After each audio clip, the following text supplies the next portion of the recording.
لا الہ الا اللہ، لا الہ الا اللہ، توحید-سنت.com لا الہ الا اس ویب سائٹ پر ملاحظہ فرمائیے ممتاز علماء کرام کی تقاریر، درس قرآن و حدیث، اسلامی کتب کا وسیع ذخیرہ، فرقے باطلہ سے مناظرے اور بہت کچھ۔ الا اللہ، لا الہ الا اللہ، لا الہ۔ الحمد لله الحمد لله نحمده ونستعينه ونستغفره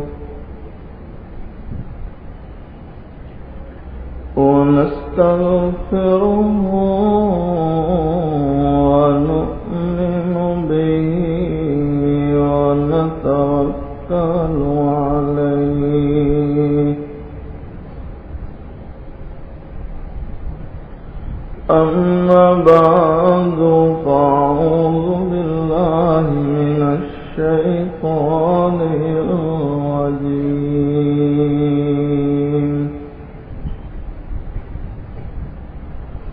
بسم الله الرحمن الرحيم.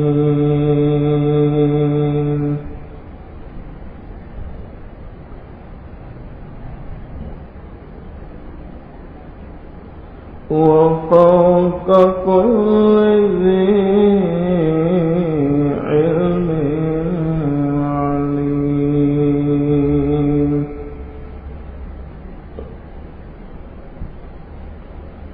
وقال الله سبحانه وتعالى: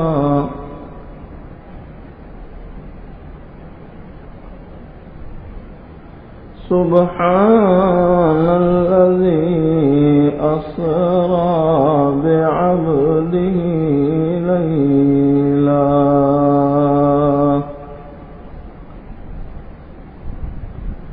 سبحان الذي أسرى بعبده ليلا من المسجد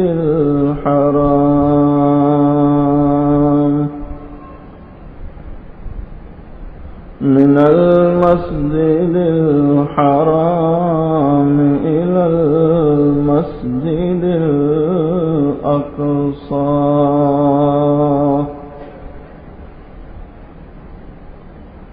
صدق الله مولانا العظيم.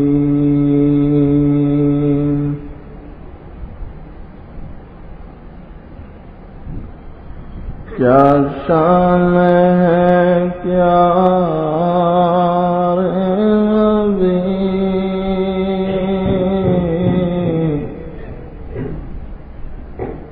حق نے عطا کی سروری. کیا شان ہے کیا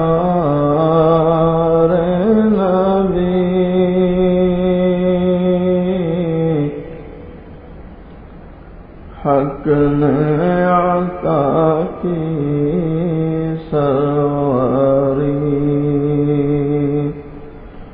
معراج سے دی برتری،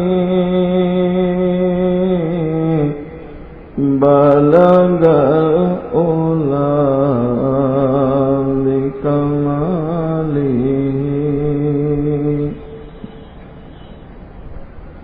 ظلمات تھی جب کفر کی، شرک و ضلالت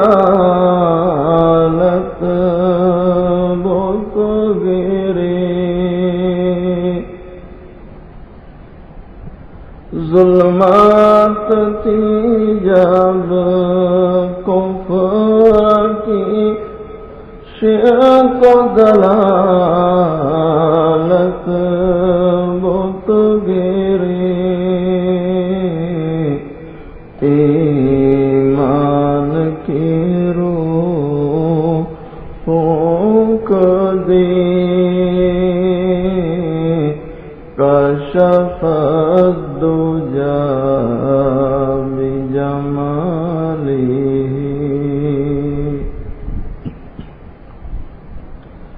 اسلام کی دعوت بھی تکلیف بھی اس نے سہی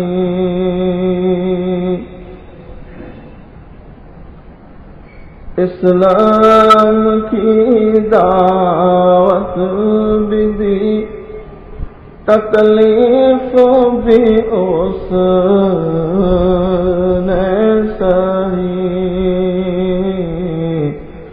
جس نے دعا دشمن کو دی حسنت جمیع خصالی ایک دوم دنیا میں مچی آواز آنے لگی ایک دوم دنیا میں مچی آواز آنے لگی پر لو درود اے امتی صلو علیہ وآلہ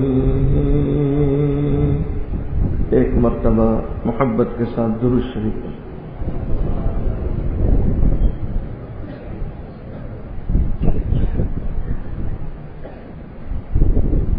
قابل صد احترام حضرات علماء بزرگوں عزیز نوجوان ساتھی ہو اللہ تعالیٰ کا احسان و کرم ہے اللہ تعالیٰ نے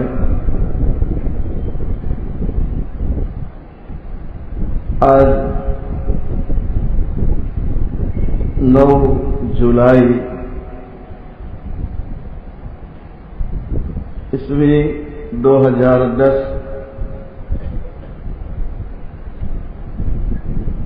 ہم یہاں باردولی کی اس مسجد اقصی میں یہیں کے احباب کی کل اخلاص دعوت پر جیسے ہمارے حماد ہے حسین بھائی وغیرہ ہیں ان کی دعوت پر جمع ہے اللہ تعالیٰ سے دعا کریں اللہ تعالیٰ ہم سب کے جمع ہونے کو قبول فرمائے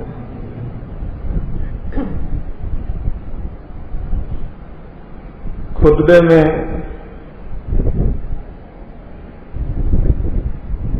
ایک آیت کریمہ میں نے تلاوت کی ہے جس میں اللہ تعالیٰ نے معراج کا تذکرہ کیا ہے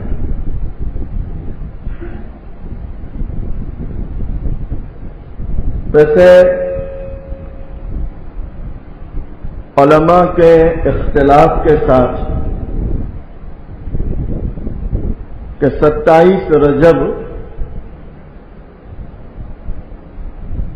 یہ وہ رات ہے جس میں اللہ تعالیٰ نے اپنے پیارے نبی محمد رسول اللہ صلی اللہ علیہ وسلم کو معراج میں بلایا. معراج کا سبب اگر آپ دیکھیں کہ کیوں معراج نصیب ہوئی، کیوں اللہ تعالیٰ نے اپنے پیارے حبیب صلی اللہ علیہ وسلم کو عرش پر بلایا؟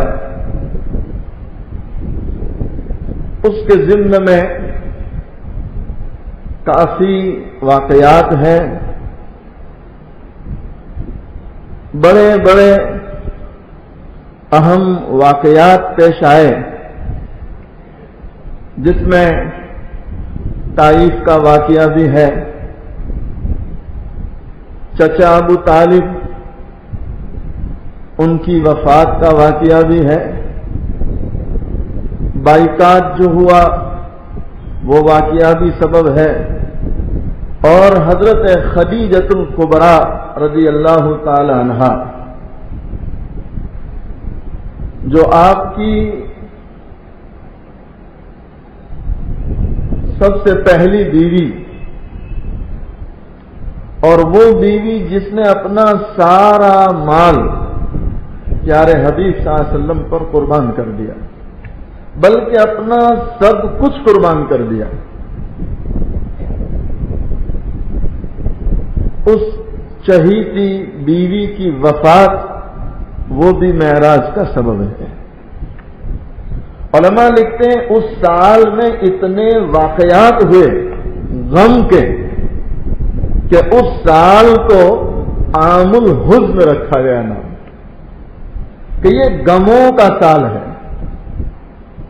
بہت سے حادثے، یہاں تک کہ دونوں جہاں کے سردار محمد رسول اللہ صلی اللہ علیہ وسلم کی زبان اطہر پر یہ الفاظ آئے، کاش میرا کوئی دوست ہوتا، کاش میرا کوئی ساتھی ہوتا جس کو میں اپنے دل کی باتیں سناتا تاکہ میرا غم ہلکا ہو جاتا۔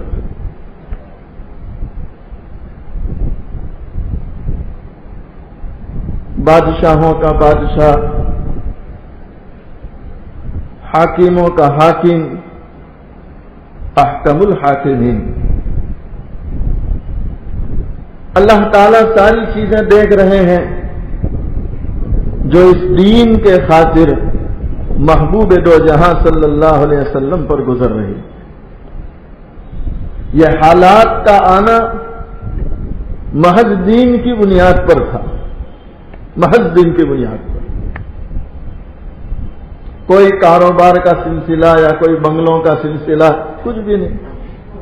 کتابیں بھری پڑی ہے، آپ روایتوں کا مطالعہ کریں، احادیث مبارکہ کے ذخیرے کا مطالعہ کریں کہ آپ صلی اللہ علیہ وسلم پر جتنے حالات آئے، پریشانیاں آئیں، مصیبتیں آئیں، ان سب کی وجہ صرف اور صرف اللہ کا دین۔ اس دین کو عام کرنے میں یہ سارے حالات جھیل رہے ہیں۔ علماء لکھتے ہیں رب العالمین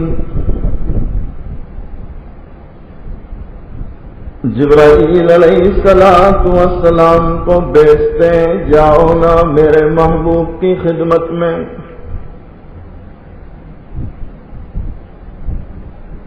میرا محبوب غموں سے چور ہو چکا ہے، ہر طرف سے حالات نے گھیر لیا ہے۔ جبرائیل علیہ السلام آسمانوں سے اترتے، آئے اللہ کے محبوب صلی اللہ علیہ وسلم کی خدمت میں۔ آپ ام ہانی کے مکان پر تشریف فرما سے آرام کر رہے تھے۔ جبرائیل علیہ السلام آتے ہی سلام پیش کرتے ہیں اور عرض کرتے ہیں، ان اللہ یقرؤک السلام ویدعوک، اے محبوب دو جہاں محمد رسول اللہ صلی اللہ علیہ وسلم،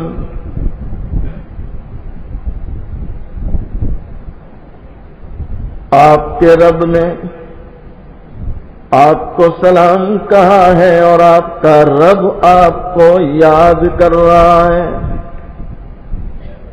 علماء لکھتے ہیں کہ جبرائیل علیہ السلام براق لے کر آئے تھے۔ براق یہ برقن سے بنا ہے، برق کے معنی بجلی۔ علماء لکھتے ہیں کہ براق اتنا تیز رفتار تھا کہ اس کا ایک قدم یہاں ہے تو دوسرا قدم حد نظر پر تھا، جہاں انسان کی نگاہ ختم ہوتی وہاں اس کا دوسرا قدم جاتا تھا، اتنا تیز رفتار۔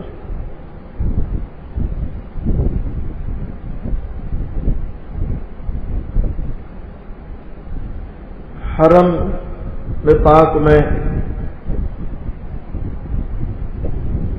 براق تیار ہے۔ اچھا، ایک براق کی تصویر وہ ہے جو کہیں کہیں مسلمانوں کے گھروں میں ملتی ہے،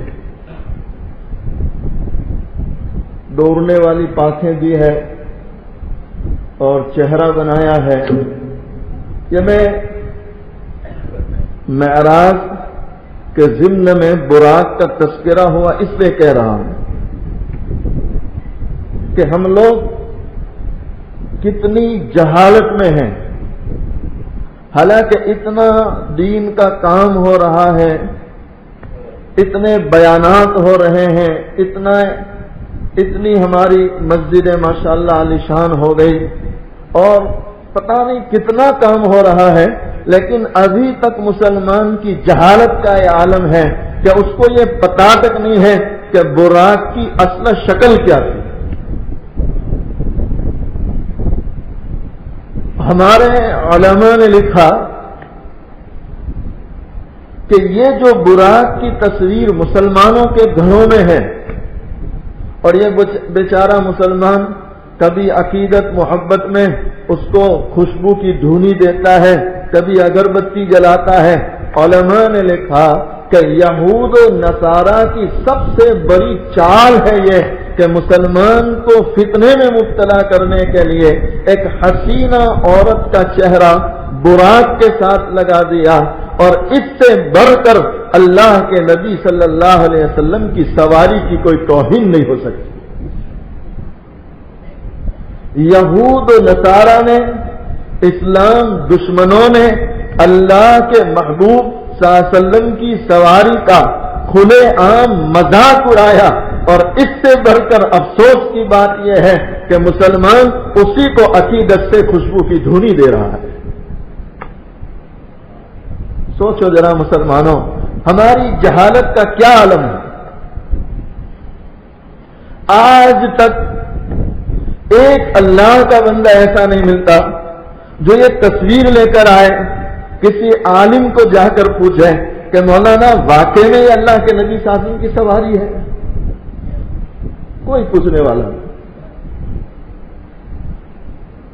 وہ براق جو بجلی کے مانند چلنے والا، انہوں نے عورت کی تصویر ساتھ میں لگا دی اور اللہ کے نبی صلی اللہ علیہ وسلم کی سواری کا مذاق اڑایا۔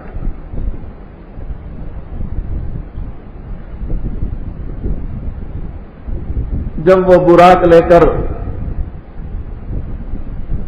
جبرائیل علیہ السلام آئے،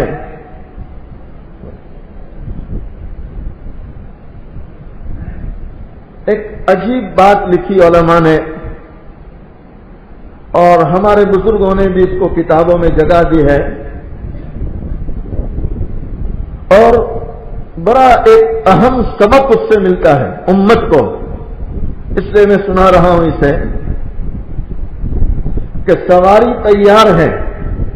بعض علماء لکھتے ہیں کہ 70,000 فرشتے اس براق کی لگام کو پکڑ کر کھڑے ہیں، آپ کے اکرام میں، آپ کے احترام میں۔ اللہ کے نبی صلی اللہ علیہ وسلم کا انتظار ہے کہ آپ براق پر سوار ہو جائیں، لیکن اللہ کے نبی صلی اللہ علیہ وسلم سوار نہیں ہو رہے تھے.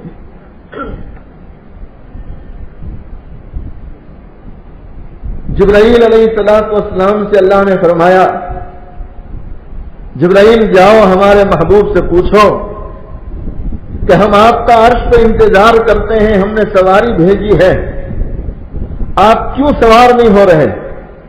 اللہ اکبر.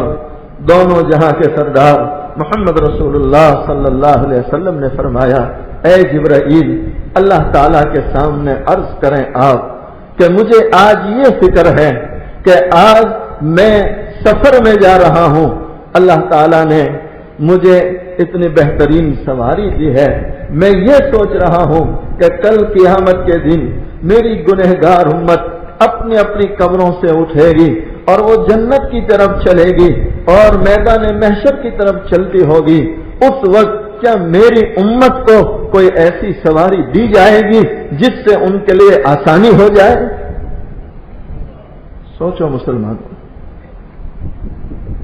وہ محبوب صلی اللہ علیہ وسلم ہر قدم ہر پل, یہاں تک کہ طائف کے میدان میں جہاں آپ کے جسم اطہر کو پتھروں سے لہو لہان کر دیا گیا, آپ کی نالین مبارک خون سے بھر چکی, آپ بے ہوش ہو چکے ہیں. علماء لکھتے ہیں اس وقت بھی آپ کی زبان پر یہ جملہ تھا کہ اے اللہ یہ میری قوم نادان ہے, یہ مجھے جانتی نہیں ہے, اے اللہ تو ان کی مغفرت فرما دے. میرے بھائیوں, کہنا یہ چاہتا ہوں کہ جو نبی صلی اللہ علیہ وسلم امت سے اتنی محبت رکھتے ہو, کیا امت کو واقع میں نبی سے اتنی محبت ہے؟ اور اگر ہے تو پھر اپنی ذات پر نظر ڈال لیں ایک مرتبہ کہ زندگی میں کتنے طریقے نبی کے ہیں اور کتنے طریقے نبی کے دشمنوں کے. اندازہ آ جائے گا کہ محبت کا کیا عالم ہے.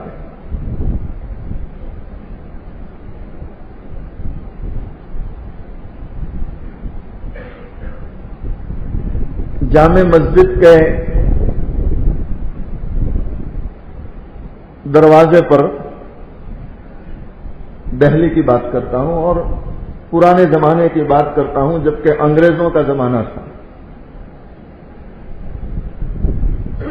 تھوڑا عشق رسول سمجھاتا چلو.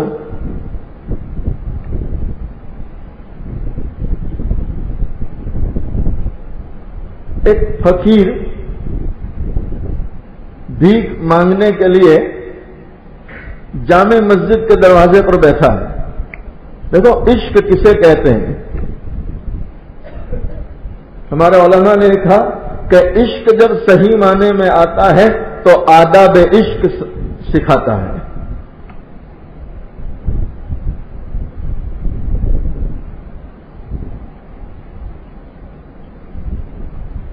ایک انگریز اپنی فیملی لے کر مسجد کو دیکھنے آیا. یہ ایک سنہرا دور گزرا ہے ہمارے بزرگوں کا کہ غیر جب بے چینی پاتے تھے تو مسجدوں میں آ کر ٹھہر جایا کرتے تھے, انہیں سکون مل جایا کرتا تھا. آج مسلمان کا حال یہ ہے کہ مسجد میں بے چین ہے اور بازاروں میں سکون پا رہا ہے.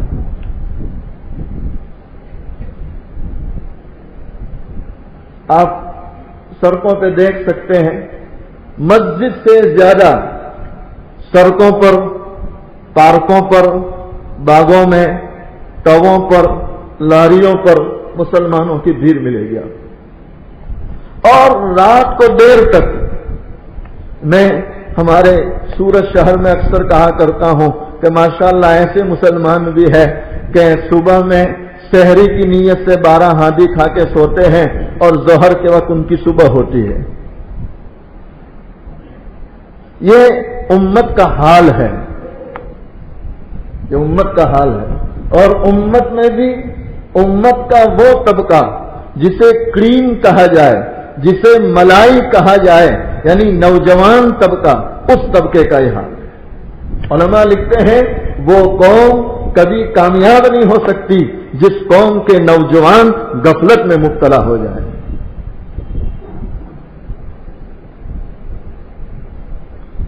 وہ انگریز اپنی فیملی لے کر مسجد میں گیا، مسجد کو دیکھ کر دل کو سکون ہو گیا۔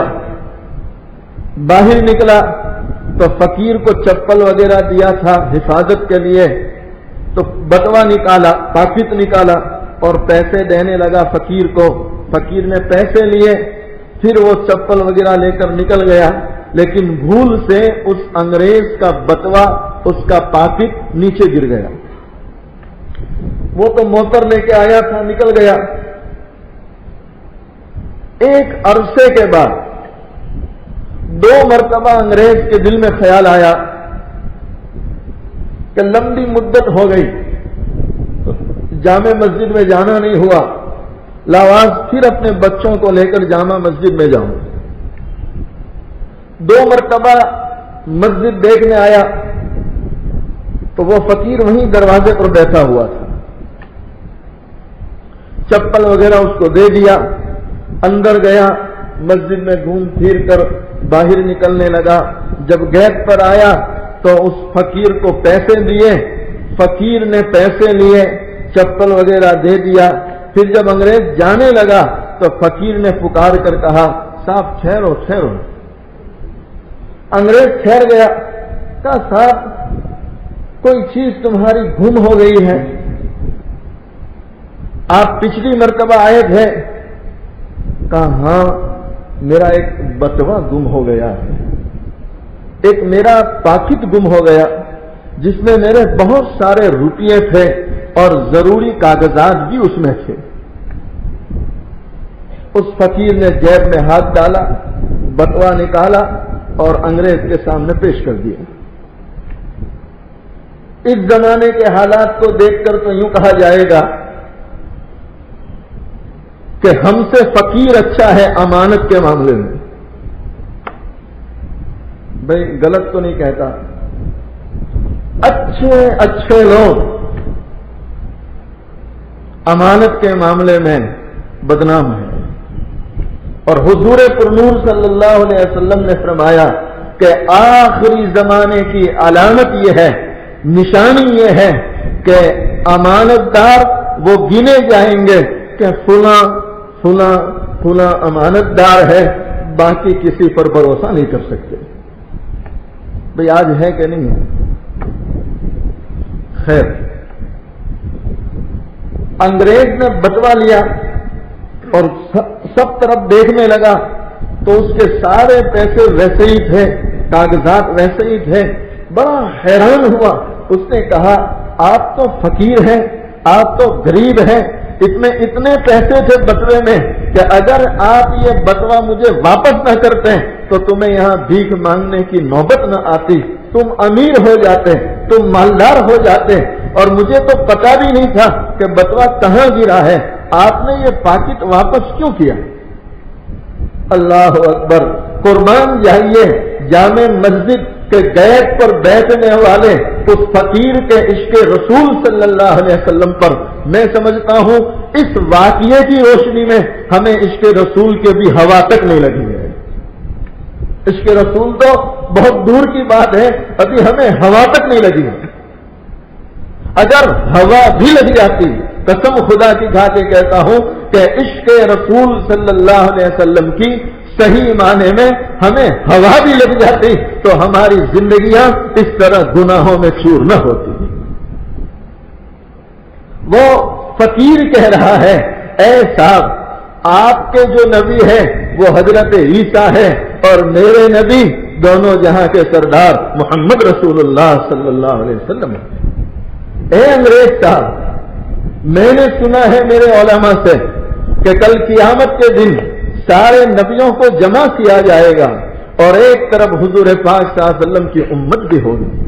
اے صاحب مجھے یہ ڈر تھا کل قیامت کے دن آپ کے نبی حضرت عیسیٰ علیہ السلام اللہ کے سامنے کہیں یہ شکایت نہ کر دے کہ اے محمد صلی اللہ علیہ وسلم تم کیسے نبی ہو کہ تمہارے امتی نے میرا بٹوا چھوڑ لیا۔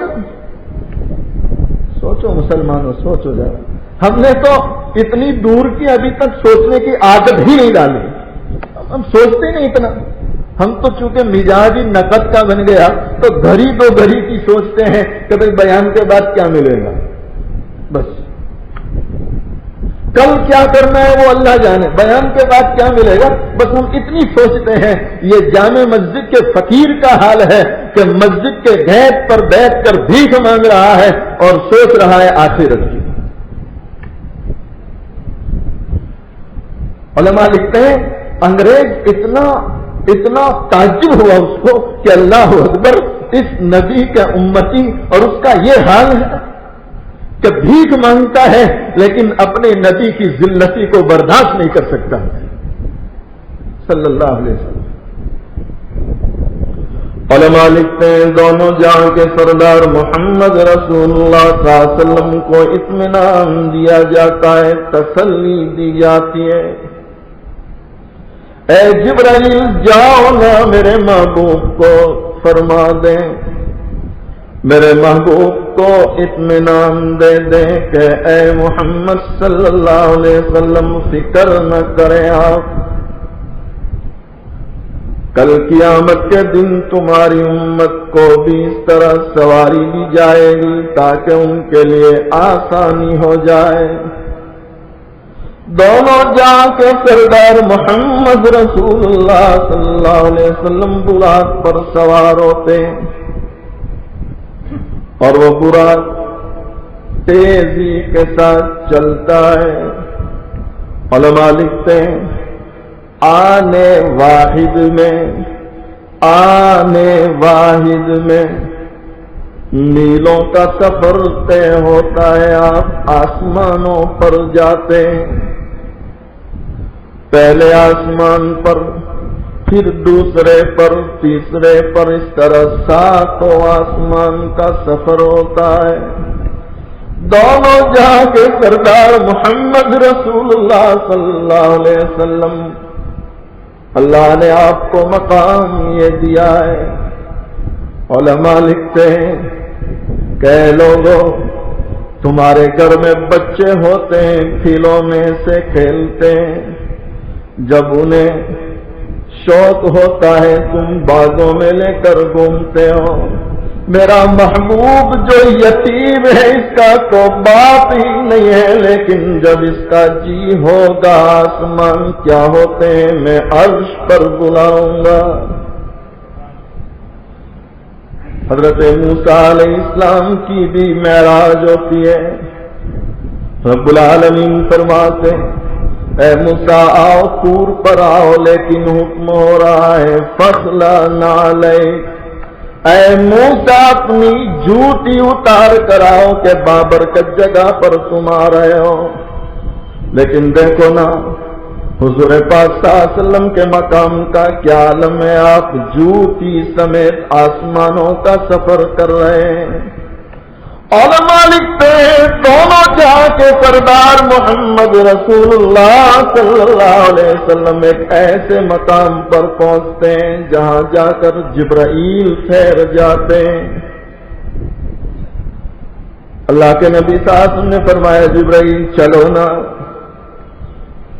آپ عرض کرتے ہیں یا رسول اللہ صلی اللہ علیہ وسلم میری حد ختم ہو گئی، اب ایک قدم بھی میں آگے بڑھاؤں تو میرے سارے پر جل جائیں گے. دونوں جہاں کے سردار محمد رسول اللہ صلی اللہ علیہ وسلم کے مقام کو دیکھو مسلمانوں. جہاں نوریوں کے سردار کی انتہا ہوتی ہے وہاں بشروں کے سردار کی ابتدا ہو رہی ہے. علماء لکھتے ہیں آپ عرش پر جاتے ہیں، اللہ کو دیکھتے ہیں، اللہ سے ہم کلامی کا شرف پاتے ہیں. یہاں تک کہ دونوں جہاں کے سردار محمد رسول اللہ صلی اللہ علیہ وسلم جنت کی سیر کرتے ہیں. یہ کیسا نبی ہے جسے دنیا ہی میں رہتے ہوئے جنت کی سیر کرائی جاتی ہے، تو دوسری طرف جہنم کی بھی سیر کرائی جاتی ہے۔ علماء لکھتے ہیں حضور پر نور صلی اللہ علیہ وسلم کو اللہ تعالیٰ نے جنت کی بھی سیر کرائی اور جہنم کی بھی سیر کرائی۔ درمیان میں کافی بڑے بڑے واقعات ہیں، جیسے بیت حرام سے بیت مقدس جانا، پھر بیت مقدس پر براق کو جہاں باندھا تھا وہاں براق نے لن یعنی اس کی جو ہگنا بولتے ہیں لن وغیرہ وہاں پایا گیا۔ یہ بعض ایسے واقعات ہیں جو کتابوں میں ملتے ہیں، لیکن وقت اتنا نہیں ہے کہ تفصیلات کے ساتھ ان واقعات کو کھولا جائے۔ ایک خاص بات مجھے جو عرض کرنی ہے معراج کے عنوان سے، ایک بات علماء نے جو نقطے کی لکھی کہ حضور پر نور صلی اللہ علیہ وسلم اتنا لمبا سفر کر کے آئے،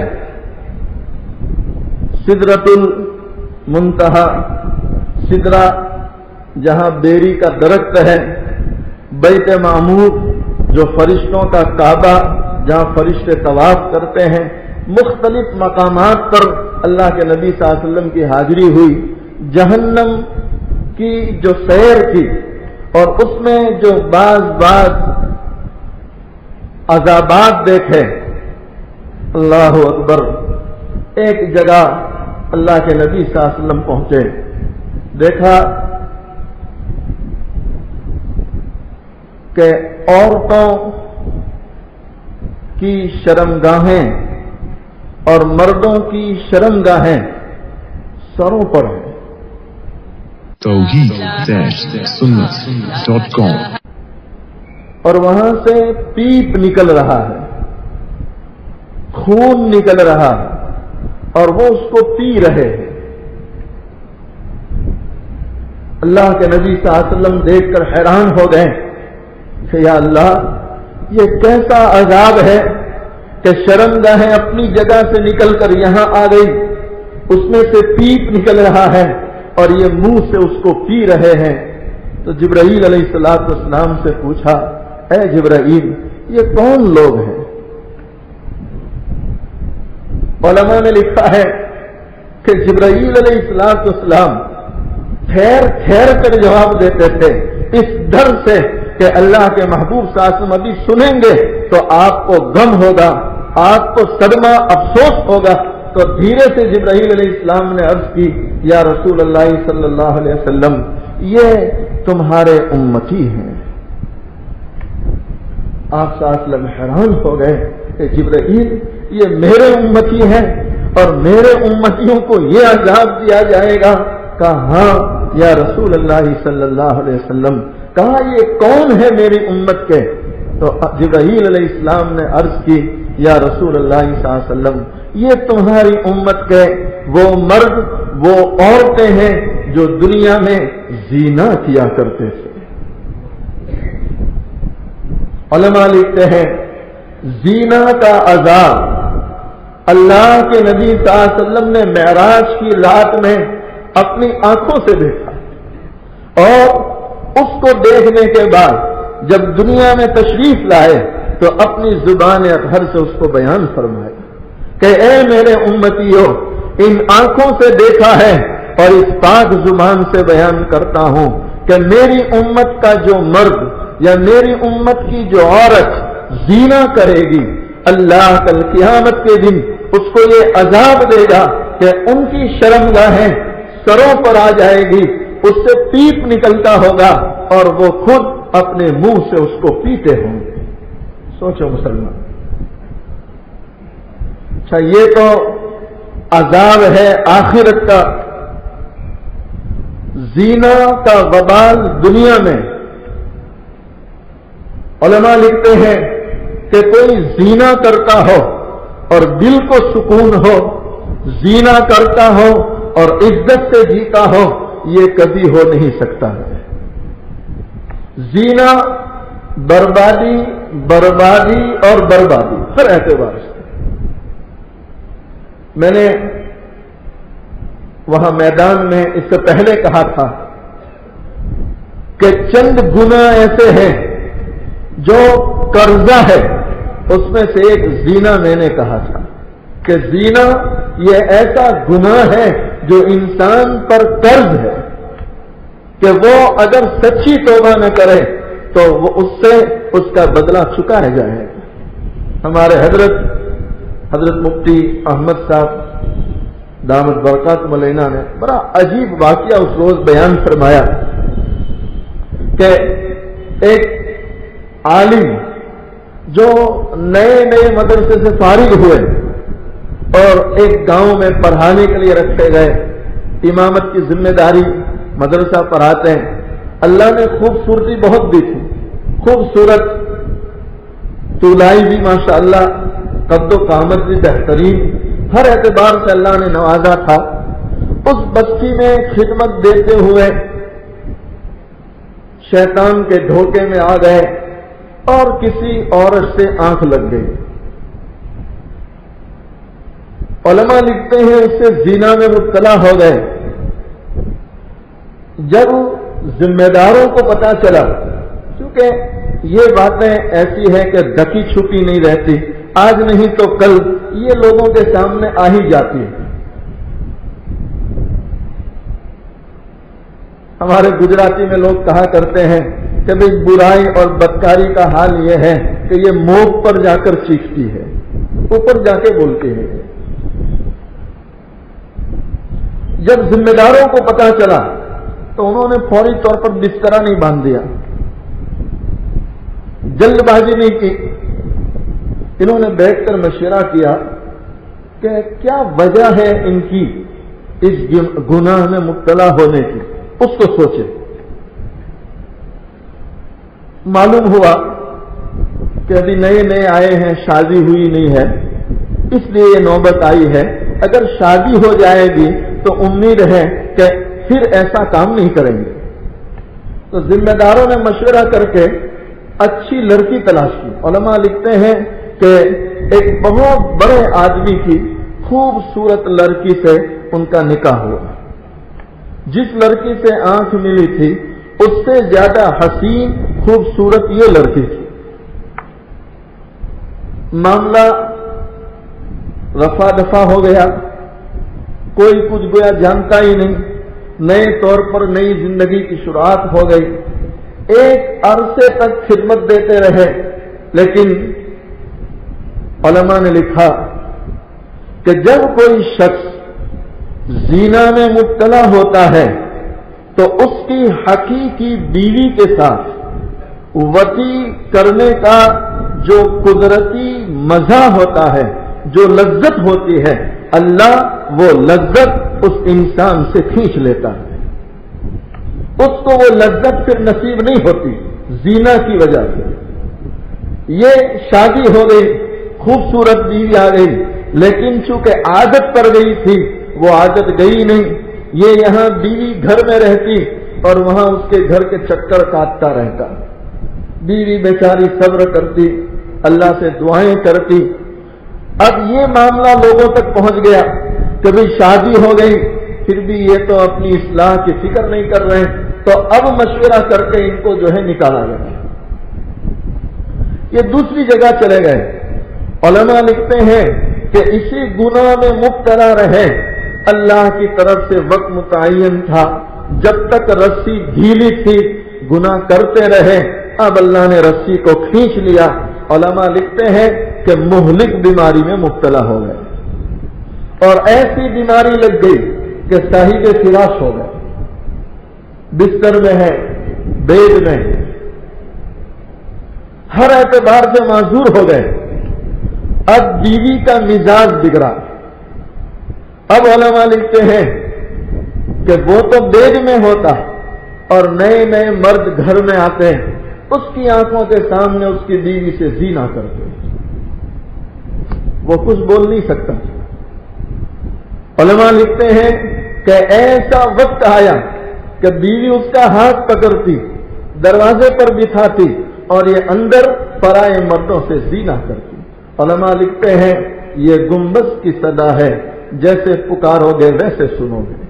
جیسی کرنی ویسی بھرنی۔ علماء لکھتے ہیں کہ یہ زینہ قرض ہے۔ اللہ تعالیٰ میری اور آپ کی اور پوری امت کی پوری حفاظت فرمائے۔ اللہ کے نبی صلی اللہ علیہ وسلم نے معراج کی اس رات میں جہنم میں جا کر یہ زینہ کرنے والے مرد اور زینہ کرانے والی عورتوں کا جو عذاب دیکھا وہ آپ کے سامنے بیان کیا، اور بہت سی تفصیلات ہیں، لیکن وقت اتنا نہیں ہے کہ تفصیل سے ساری چیزوں کو بیان کیا جائے۔ البتہ ایک نقطے کی بات جو میں بیان کر رہا تھا، حضرت پیر ذوالفقار نقشبندی دامت برکاتہ علیہ نے اپنی کتاب میں لکھی ہے کہ آپ صلی اللہ علیہ وسلم ہزاروں میل لمبا سفر کر کے جب واپس آئے ام ہانی کے مکان پر، تو دیکھا کہ جو کنڈی لگا کر گئے تھے وہ کنڈی ہل رہی تھی، جس کو اپنے گجراتی میں سانکر کہتے ہیں، کنڈی ہل رہی تھی۔ جس بستر پر آرام فرمایا تھا وہ بستر ابھی گرم تھا، یعنی اس میں آدمی جب سو کر اٹھتا ہے تو حرارت ہوتی ہے، کچھ گرم پنا ہوتا ہے، وہ حرارت باقی تھی، اور جس پانی سے وضو فرما کے گئے تھے وہ پانی زمین پر بہہ رہا تھا۔ حالانکہ اتنا لمبا سفر کر کے آدمی آئے تو پانی بھی جو ہے زمین میں سلب ہو جائے، زمین خشک ہو جانی چاہیے تھی، بستر میں حرارت نہیں رہنی چاہیے تھی، لیکن علماء لکھتے ہیں کہ یہ تینوں چیزیں باقی تھی۔ حضرت پیر ذوالفقار نقشبندی دامت برکاتہ علیہ نے نقطے کی بات لکھی کہ اصل میں وجہ یہ ہے کہ یہ پوری کائنات ایک جسم کے مانند ہے، پوری کائنات، اور اللہ کے نبی صلی اللہ علیہ وسلم اس کائنات کی روح ہے۔ روح جیسے ہمارا جسم اور ہماری روح جسم سے نکل جائے تو بھئی زبان اپنی جگہ، ہاتھ اپنی جگہ، پیر اپنی جگہ، میں اٹھ نہیں سکتا، آپ اٹھائیں گے تو بھئی ان کی تو روح نکل گئی۔ علماء لکھتے ہیں اللہ 2 مرتبہ روح ڈال دے تو پھر زبان بولنا شروع کر دے گی، ہاتھ اپنا کام شروع کر دیں گے۔ علماء لکھتے ہیں کہ دونوں جہاں کے سردار محمد رسول اللہ صلی اللہ علیہ وسلم جب معراج میں گئے تو گویا کائنات سے روح نکل گئی۔ جب کائنات سے روح نکل گئی تو کائنات پوری بے جان ہو گئی، مردہ ہو گئی، کنڈی اپنی جگہ، بستر اپنی جگہ، پانی اپنی جگہ۔ جب آپ معراج سے واپس آئے تو گویا جیسے آپ نے دنیا میں قدم رکھا تو کائنات کے جسم میں گویا روح داخل ہو گئی، جیسے روح واپس آئی پانی نے بہنا شروع کر دیا، کنڈی نے ہلنا شروع کر دیا، بستر نے حرارت دینا شروع کر دیا۔ یہ دونوں جہاں کے سردار محمد رسول اللہ صلی اللہ علیہ وسلم کا مقام ہے، یہ آپ کی شان ہے کہ اللہ نے آپ کو اتنا نوازا ہے۔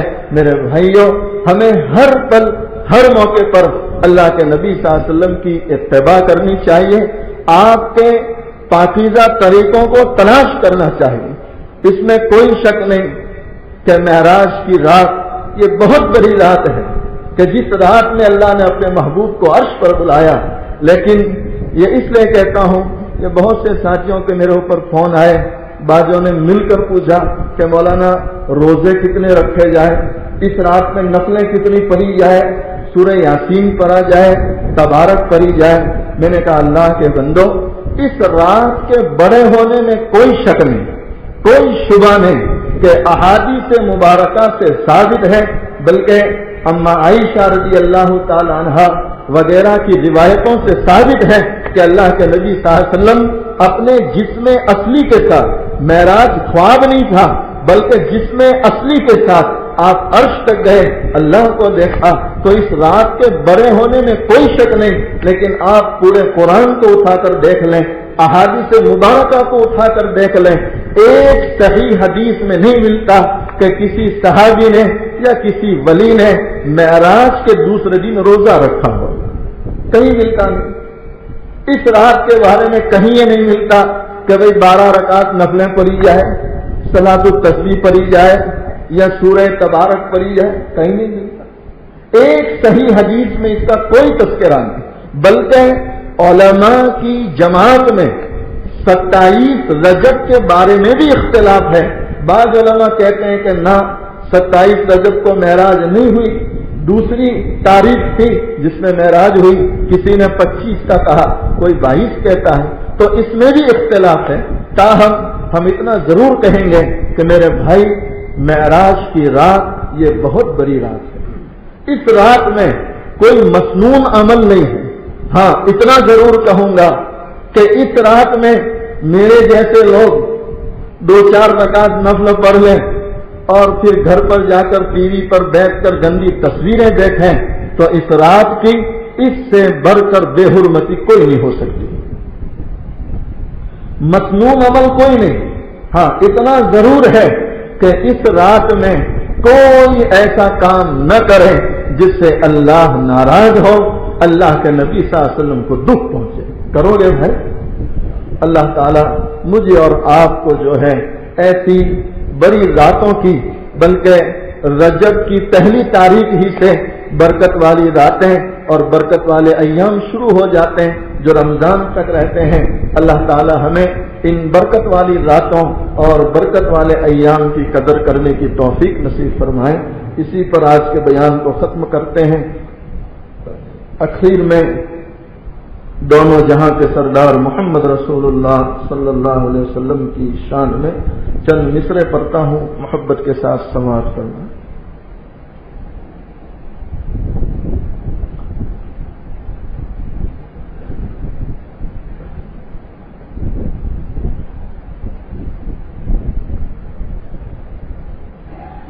مصطفیٰ شان رحمت پہ بے حد سلام کی نورانی صورت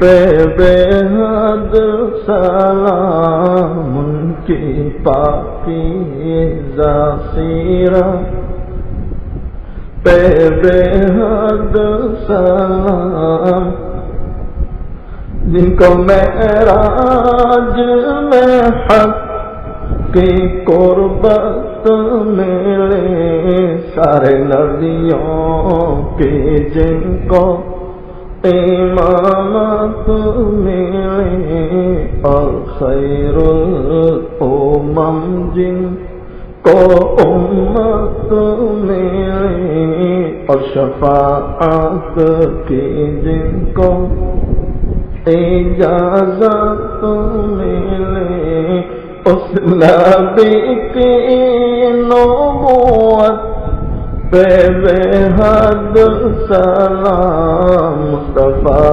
شان رحمت پہ بے حد سلام، جن کے گھر میں مہینوں، جن کے گھر میں مہینوں نہ چولہا جلا، جن کے گھر میں مہینوں نہ چولہا جلا۔ عائشہ رضی اللہ تعالیٰ عنہ بیان کرتی ہے کئی دن ہو جاتے تھے چولہا جلانے کی نوبت نہیں آتی تھی، کھجور اور پانی پر گزارا ہوتا تھا۔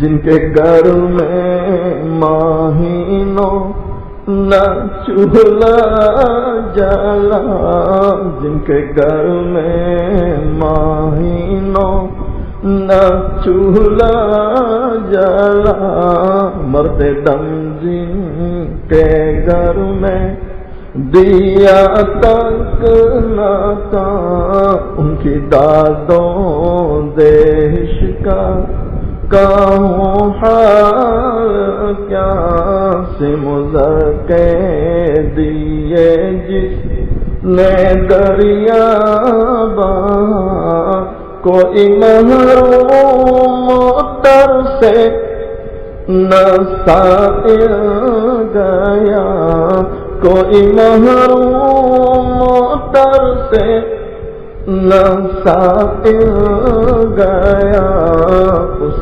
نبی کی سخاوت، اس نبی کی سخاوت پہ بے حد سلام، مصطفیٰ شان رحمت پہ بے حد سلام، مصطفیٰ جان آمینہ،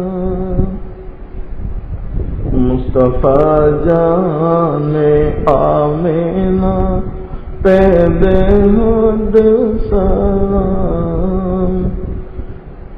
اللہ تعالیٰ کہنے سننے سے زیادہ عمل کی توفیق نصیب فرمائے۔ کیا فائدہ فکر بے شکم سے ہوگا، کیا فائدہ فکر بے شکم سے ہوگا؟ ہم کیا ہے جو ہم سے کوئی کام ہوگا؟ جو کچھ ہوا ہوا تیرے کرم سے، جو کچھ ہوگا تیرے کرم سے ہوگا۔ وآخر دعوانا ان الحمدللہ رب العالمین۔ تھوڑی دیر اللہ تعالیٰ کی طرف متوجہ ہو جائیں، تھوڑی دیر اللہ اللہ کا ذکر کرتے ہیں، اس کے بعد مراقبہ اور دعا کر لیتے ہیں۔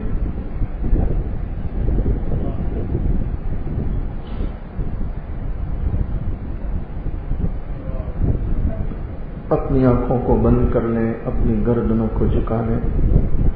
اس طرح ایک چھوٹا سا بچہ اپنی ماں کو امی امی کہہ کر پکارتا ہے، ماں جدھر چہرہ لے جاتی ہے بچہ ادھر جا کے ماں کو پکارتا ہے، بچہ رویا کرتا ہے یہاں تک کہ ماں اپنے روتے بچے کو سینے سے لگا لیتی ہے۔ آج ہم اس کے گنہگار بندے، سیاہ کار بندے، اقراری مجرم اس رب کی چوکھٹ پکڑ کر بیٹھے ہیں، اس رب کو اللہ اللہ کہہ کر پکاریں تاکہ وہ رب ہم گنہگاروں پر رحم فرما دے۔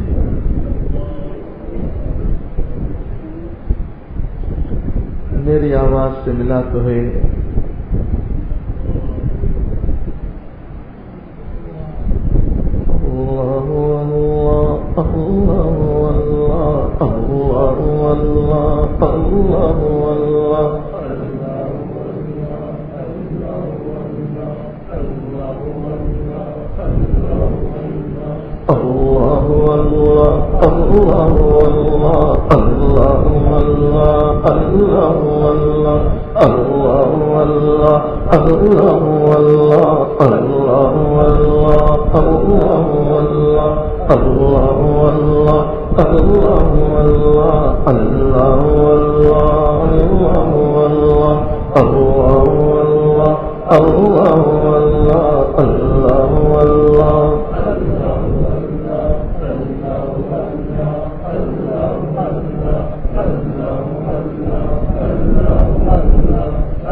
لا الہ الا اللہ، لا الہ الا اللہ، لا الہ الا اللہ، لا الہ الا اللہ، لا الہ الا اللہ، لا الہ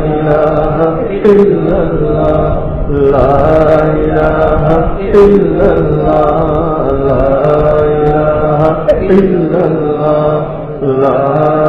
لا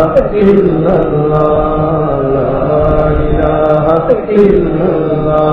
إلا الله، لا إله إلا الله، لا إله إلا الله، لا إله إلا الله، لا إله إلا الله، لا إله إلا الله، لا إله إلا الله، لا إله إلا الله، لا إله إلا الله، لا إله إلا الله، لا إله إلا الله، لا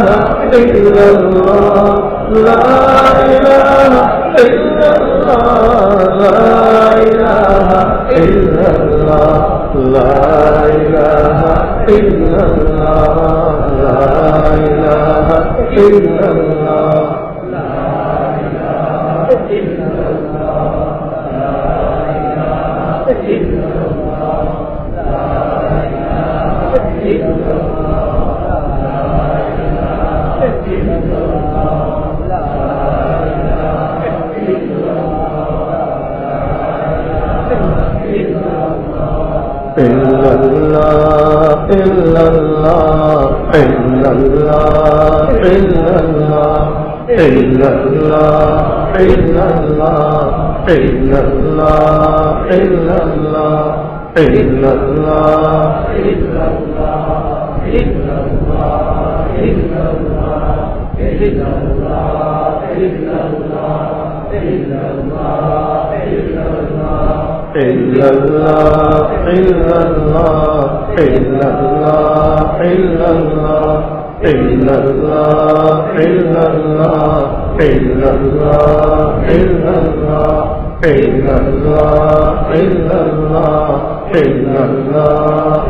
انتظار میں بیٹھنے کا نام مراقبہ ہے.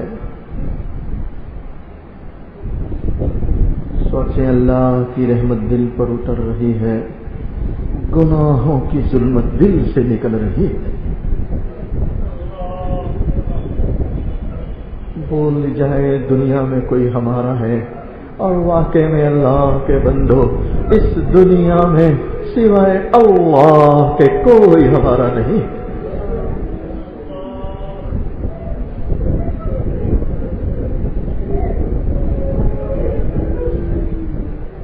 اپنی خطاؤں کو یاد کریں، اپنے گناہوں کو یاد کریں، رونے کی کوشش کریں کہ اللہ آج تک میں نے کیسے کیسے گناہ کیے.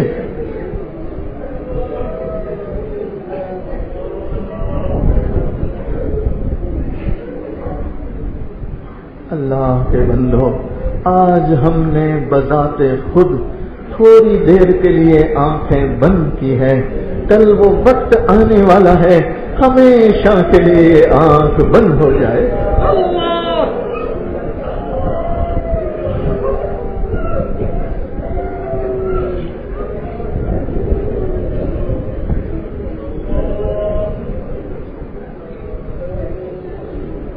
اللہ کے عشاق بندوں کا مجمع ہے، رونے والے بندوں کا مجمع ہے. ہم تو اسی لیے آئے ہیں تاکہ رو رو کے اپنے روٹے ہوئے رب کو راضی کریں.